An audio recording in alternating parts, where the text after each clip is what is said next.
And we are live. Welcome back to the Mecca of Banter, Mecca moment today after the 1-1 draw yesterday at City Park between St. Louis and Real Salt Lake. It's your boy Hoove here, tapping in with my man Hen. Hen and I got to go to the game last night. What'd you think, man?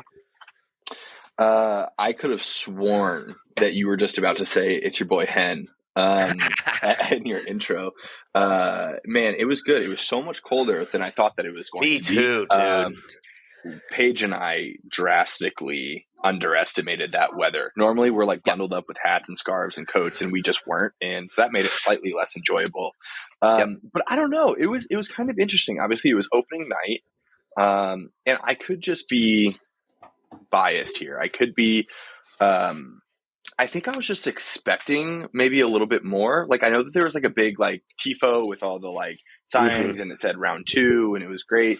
But I even felt like during the game, and maybe it was a product of the game, I felt like some of the supporters section, it was a little quiet in there. It just like, I don't know. It just didn't feel like it had the same level of like gumption as a couple of times last season. I don't know if that was just a second season slump or what, but I don't know. It was fine. Like, it was fine.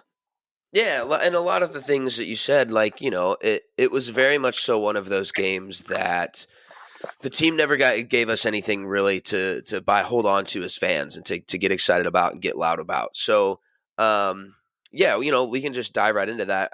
We had Smino as the pregame artist. I went and saw he performed his new song for the first time. That, you know, that was cool. And like everything around the club, I just love so much. And the pregame hype and the pregame festivities and the tifo stuff, just all masterfully done from my point of view. But then, you know, the product on the field didn't really display the pyro and fireworks like the pregame festivities did. So 1-1 draw, 0-0 at half. The lineup looked Totland in the right, Berkey at the back, Parker, Nilsson, Markanich.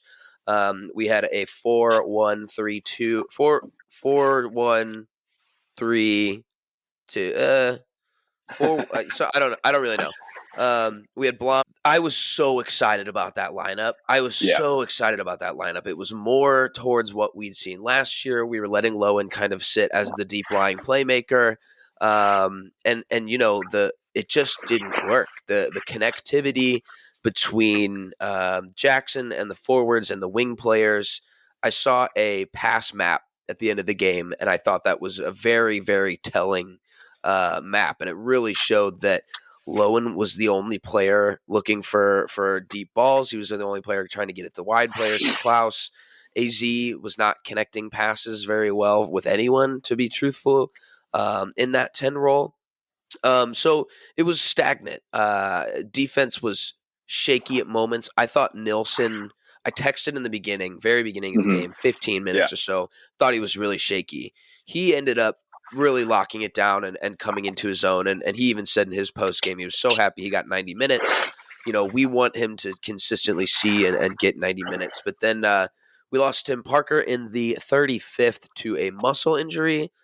Early reports sound like it's not going to be that bad. But man, did Josh redeem himself from Tuesday because he stepped in and played so well after getting battered multiple times and having to go through concussion protocol.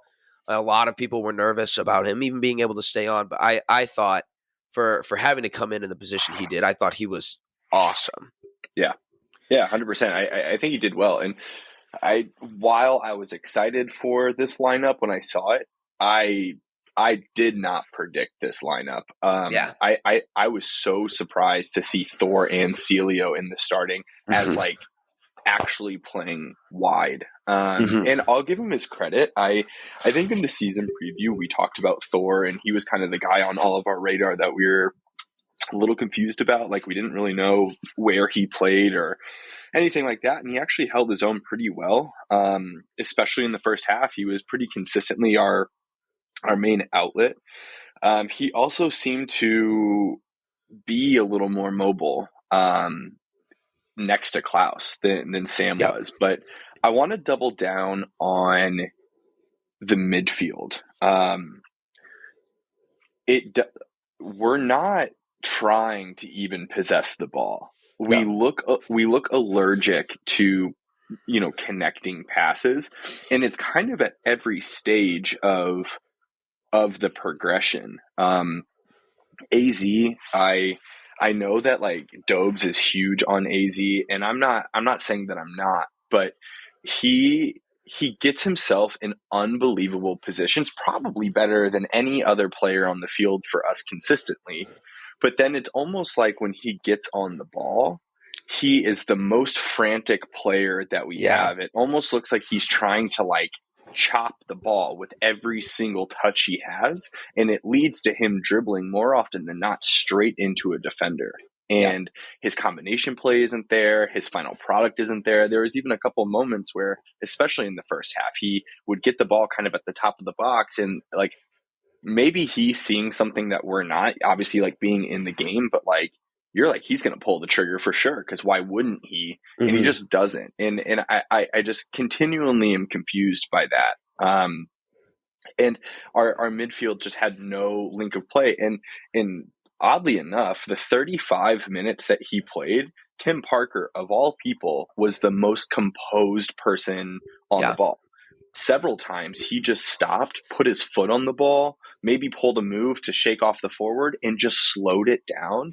But the first half especially, like we couldn't connect a 5, 6, 7 yard pass to save our lives. Yeah. It was astonishing how off it was. And like you haven't even touched on it yet, but I think part of it is the stop and start nature of the game. I Yeah. mean, the referees, The refereeing was terrible. It was abysmal. it was so bad. Yeah. I haven't been able to look up this stat yet because I genuinely don't even know where to look. But like I would ballpark for the 90 minutes that we played on the clock. I would ballpark we played probably 50 Mm-hmm. minutes. Like I mean, the stoppages of the fouls, the like delay of times when the ball's out of bounds. Like, I mean, it was insane how stop and start that game was. And I think that built into the frustration that the fans saw during the game as well. Yeah, definitely. And, I read a lot. I was coming into this morning. I wasn't angry. I don't think angry is the right word. And I'm not scared. I don't think we're in a crisis mode. I don't think any of those things are true and need to be said. But reading the players' post-match press conferences was very telling to me. Things that we do need to take in consideration was that Lowen missed half the preseason. Lowen was Mm-hmm. out getting a green card. Nilsson was the same way. Nilsson was trying to stay fit in an athletics hall in Sweden, and he was like, that it just wasn't realistic for me to stay game fit for that. So Lowen did not have a good game, and he was the first person to kind of accept that and say it as it was. But he was also like, look, I feel I'm going to need to get a couple games under my feet before I feel, 100% in my game and fitness level. So everyone around me was questioning why he was coming out of the game. And I was like, well, there's a couple things. It's not his night. You can kind of tell that already. And B, I don't think he's got 90 minutes. We can't just be No. losing, especially with Durkin. And I think that guy just has an absolute engine on him. So Mm-hmm. I was okay with that. I guess it kind of leads us to the changes that Carnell did make.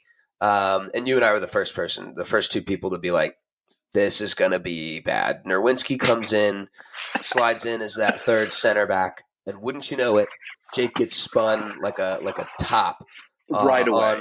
right away on Chucho's goal, and well finished goal. None of our other center backs get turned like that. Parker No. doesn't get turned like that. Yarrow doesn't get turned like that. Nilsson doesn't get turned like that. I don't think he was in the best position, but I think he was in the position that he had to be given the back line and the changes. That was really disappointing, and it's kind of back to we didn't love Jake's performances last year, and seeing him come on to me was just like, oh shoot, I don't feel good about this anymore. And lo and behold, kind of what happened. Yeah, and I guess like Matt Baker, shout out Matt Baker, had a really good analysis this morning of that goal. and he's the first, he said that, a screenshot doesn't tell the full story. And of course he took a screenshot of exactly Yep. where, the positioning was, but then he also attached the video after. And I want to remind you all, I'm a nobody. I play on a rec league co-ed team. Yep. But I've played center back a time or two. Mm-hmm. And there were just like 3 separate opportunities in that 2 or 3 second clip that Nerwinski had to not let that happen.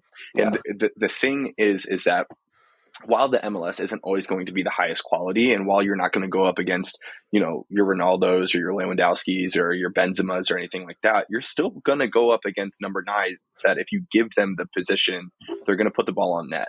And that was one of them, where it comes down to the split decision of, do I foul him? Do I step in front of him? Do I block his run? And then when he turns me, do I bring him? Like, there's just so many decisions. And I think just like as a center back, you just have to be so much more clinical. And Jake's normally a right back, but he is also a secondary center back. It's one of the reasons why we were comfortable with parting ways with Bartlett, knowing that we had that extra cover with Nerwinski there, and Hebert's still, a couple days out. But Yep. the cynic in me is going to say, I hate a 5-back system. And last night was the perfect reason why. Not only did the goal come up from a 5-back system, as soon as we switched to it, we were exposed beyond belief. I mean, Nilsson was getting pulled out to the left. Jake was getting pulled out to the right. Josh, it was like straight ball, straight run, which is like the lowest form of soccer IQ. That's what was beating us, a straight ball and a straight run. But then also, like, I know that there's going to be people in the chat that are going to be like, but we scored from a 3-5-2. Not really. Like we scored while we were in a 3-5-2 or a 5-back, whatever you want to call it. But it was, again, a straight ball, straight run. Sam bullies the guy and scores a great goal. But like, there's no fluidity with it, and it does make me nervous. And it made me nervous last night that 60 minutes into a game where, like, let's alter the game plan and switch to this 5-back system. And the only thing that is giving me any bit of perspective today in terms of the Klaus substitution, the Leuven substitution, things that seemingly made no sense, is the fact that we turn right around and play on Tuesday. That's the only thing that I'm like, okay, if we didn't have that Tuesday game, maybe we do give them 90 minutes, but I just thought it was an insane decision that we're down a goal and we take off Klaus. It makes no sense. So I don't know. It was odd. The thing, the Klaus thing to me is interesting because it wasn't his night either. But totally. When you look at a number 9 like João Klaus, he's not gonna do the things that Sam does. He doesn't provide the same attacking threat. And he's dependent on other players to be able to get in, interchange, quick 1-2s, get out, and then be a demon in the box. Sam's gonna dog a man on the back line and beat you with a straight run because that's what he does. So I was okay with it because he didn't. There was nothing indicating that he was growing into the game. There was nothing indicating that we were being able to find him in more effective positions. So at that point, I went to a bar last night and met a bunch of friends after the game, and being the soccer guy, it was just hot on everyone's mind. They were all there watching the game. If you're going to play a pump and dump style of football, and don't get me wrong, there are teams in the Premier League who do just fine with pump and dump, but if you're going to do that, Sam has to be on the field. João's not making that run.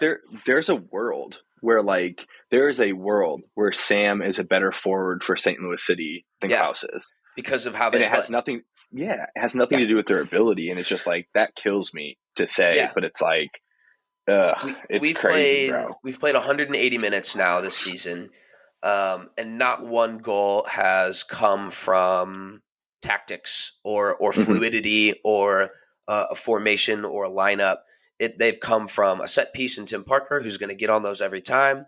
It's come from a long ball to Sam, who can hunt guys down, and honestly came from a lucky deflection in the box for Kojima to get his 90th minute winner. So that's what concerns me, is that we're not seeing the style or the system work like it did last year. The only thing we have to compare this year to is last year, and we've said this on a bunch of different podcasts, but the way that we play was very beneficial to a first-year team that didn't have any expectations. Now it's like, we need to be on the front foot.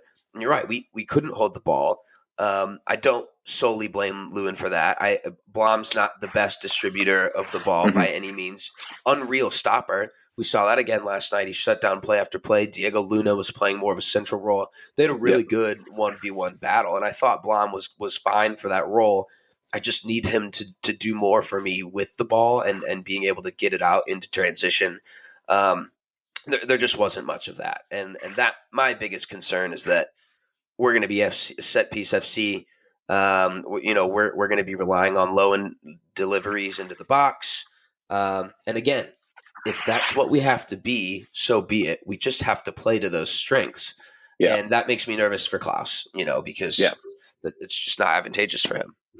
Yeah, it's not going to be his thing. And I think, like, as we look ahead to Tuesday, I think the lineup that we play with is going to be very fascinating. Obviously, it's going to be dependent on Tim, on how he's feeling, on if it's just tightness or if he's ready to go again. If not, it's going to be Nilsson and Parker again.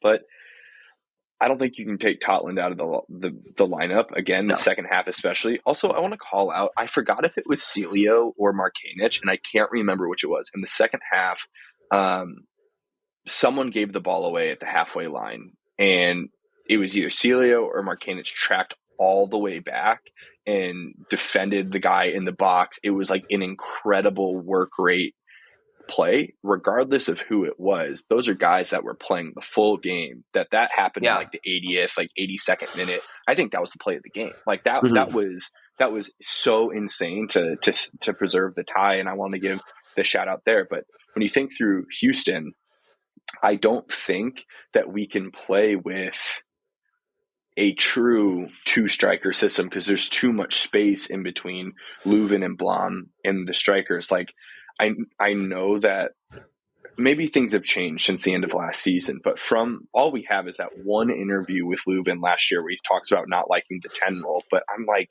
give me Blom and Durkin as a double pivot. Like when Blom picks up the ball, like get it to Durkin short and let Durkin figure out if it's going to go to Leuven or if he's going to ping it long. Durkin had a couple of pings yesterday when he came in for like 10 minutes and it was great, So I just think winning that battle in the central of the park, it's going to be so important. And if we don't do it, we're going to get overrun like we did yesterday. And I think that we're in for a long season if we can't figure that out, or if no one can have the frame of mind to put their foot on the ball and just slow it down. That's what I can't figure out. Like, tough breaks are going to happen and deflections are going to happen and you're going to get turned on a play, whatever. But it's like the frame of mind that literally no one in the team just fucking stopped for a second and like, thought about it. Like, it was just insane to me. I don't know.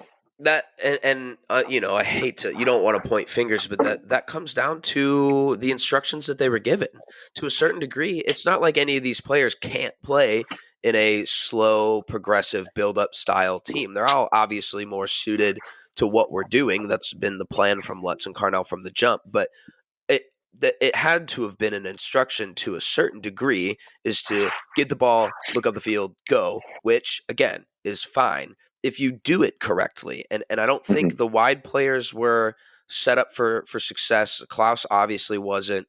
And I agree about the low end thing. He doesn't have to be the 10 that's in the box all the time. We can play really more of a 4-5-1 with him just being the guy that's higher than Blom and Durkin. And he doesn't necessarily need to be the playmaker at all times. But we're so dependent on him. And when he's not, on his A game, it's going to show. He was the only player to find Klaus, to find Pompeo, to find Thor, to find AZ. AZ couldn't find those guys, and he's playing higher up the field. So I'm with you, and I hope we're not just building so much dependence on him that we can't operate without him. But it's looking shaky. No goals from really open play. Open play loosely is kind of what I'm getting at, because that the Sam goal is awesome.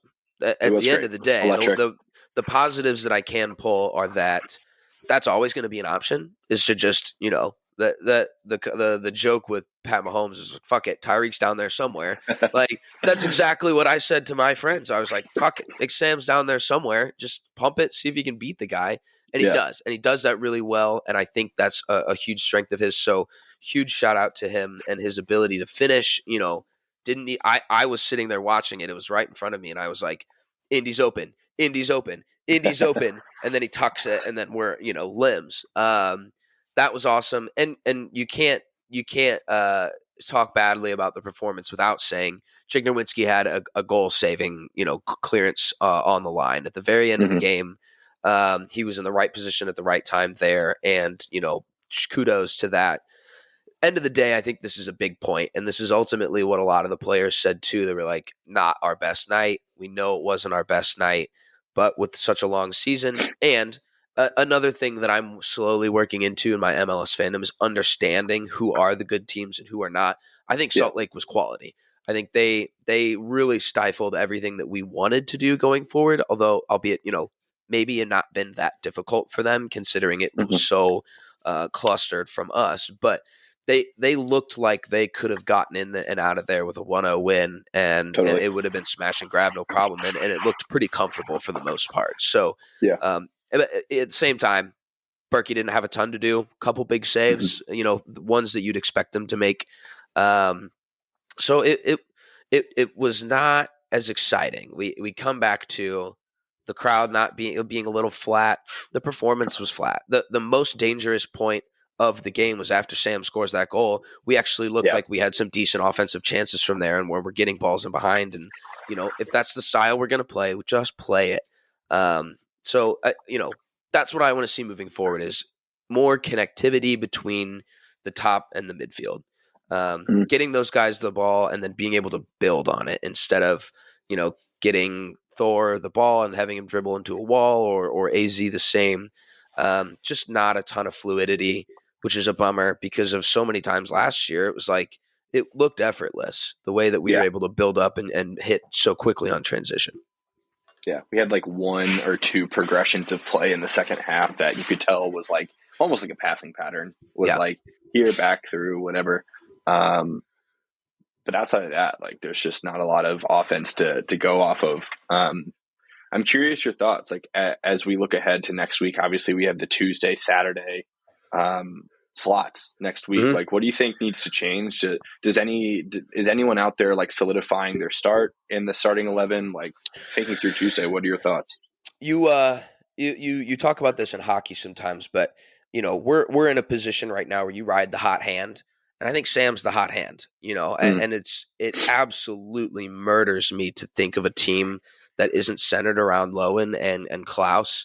But the conversation at the pub post match was, how are you going to sit Sam? How, like the way that he's just been the most dangerous player for us. I do expect to see him Tuesday, maybe even just more often, maybe even Saturday too. He's one of those guys, younger, who's ready to play 90 minutes every week, multiple times a week. And he's got that hunger and that desire. So I think he's locked himself in as being one of the more key players going forward. I'm with you on Totland. He was the best player on the pitch. Again, his technical ability is second to none that we have on the team. Maybe Lowen, who when he's in form. I don't think we should see a world where he doesn't play. About every game. Obviously, long season, you need rotation. You can't let him get hurt. I'm so giddy about his ability to play and what he brings to the table. Now you just have to build on it because he was able to get out of tight spots. His effectiveness to move the ball forward once he wins a tackle and get back on the front foot was so evident. It just nothing else, came with that, and that's not the right back's job. The right back job should not be the guy who, is starting to build all the passing plays. But those are the two for me. Like Lowen said, you just give the guy a run of games. I have zero doubts about him. I have zero doubts about his ability and what he can contribute. So we're gonna be fine there. I'm taking solace in how good the center backs have been. Despite our back line in itself being a little messy here and there, that's, maybe nerves, that's maybe first couple of game jitters, no shutouts, but individually, performance-wise, I've been really, really happy with them. And we hate 5 at the back. But if we're going to have 5 at the back, Yarrow, Nilsson, and Parker, I'm going to feel better about. And again, Nerwinski's not a natural center back. That's not his role. I'm not going to slate the guy, for this entire podcast. But with those 3 and the new wing backs that we kind of have that are those true 5-back wingers that can win a tackle and then get up, I don't hate it as much as I did with Spurs and Conte and Mourinho and the terrorist football we kind of come to know. So, knowing that is in place, we're just not at a crisis moment, but it is worrying. It's concerning. Yeah. I want to see a different performance on Tuesday, and then again on Saturday. Tuesday, I could see quite a bit of rotation. Yeah, too. I could see Nerwinski starting. Yep. I could see Dyer starting. I don't know why we haven't seen Dyer yet either, by the way. I thought he was going to get a shot last night. Me too. Especially with Markanich putting in, 2 90-minute shifts in a couple of days. I could see that happening unless he's not ready, he's not ready to go and we're just riding Markanich. But I could see Tuesday rotating a little bit more, especially with coming off of the win, midweek with them already. That could be what I'll see. And I honestly, I think Celio and Thor did more than enough to earn their starting spot again. So I think you're really looking at a couple of positions that I would swap out performance wise, but then most of the guys lock down their spots again. It's just, it does go back to coaching. It goes back to tactics of if we can't hold on to the ball, at some point you do have to look at Carnell and say what's the game plan here? Yeah. Yep. So the lads are back in action on Tuesday. And as we've seen, obviously you're going to take the first game no matter what you do seriously. I think we're going to take this competition seriously. This is not the Leagues Cup. This is not a cash grab. This is not the, what we kind of saw from how we took the last couple of cups seriously, or how they did. But I think this one is, someone online was like, when do you really know? When can you guarantee that we're going to be back in this conversation? I think we truly should take every opportunity to get as far as we can here. And then again, all of it just boils down to being more experienced for the boys, and those moments are invaluable. So I do expect to see a pretty strong lineup still. Our depth is better than it's ever been. I think we now actually have – I feel okay when we do rotate. And we would rotate certain times last year and certain players would play. It's like, all right, well, it's a wash. We're out on this one. So yeah, I like the rotation. 4 matches in 2 weeks is a lot for anybody. So it's important to carry those expectations and make sure that we're not, beating the drums when whoever doesn't play. But I do expect them to take it seriously, and I expect them to take it to Houston and come away with something there. It's going to be tough, but, I'd like to see us go to the next round. Same. Even a tie would be huge. Yeah, a tie. We're going in up 2-1. The away goals are in place in this competition, so if we were to lose 1-0, we would be knocked out based on the Houston's goal that they scored at City Park. So a couple as of football tidbits. should be. As football should be. It adds a level of jeopardy to force the away team to attack. If only there was a rule in Europe for that. Who knows?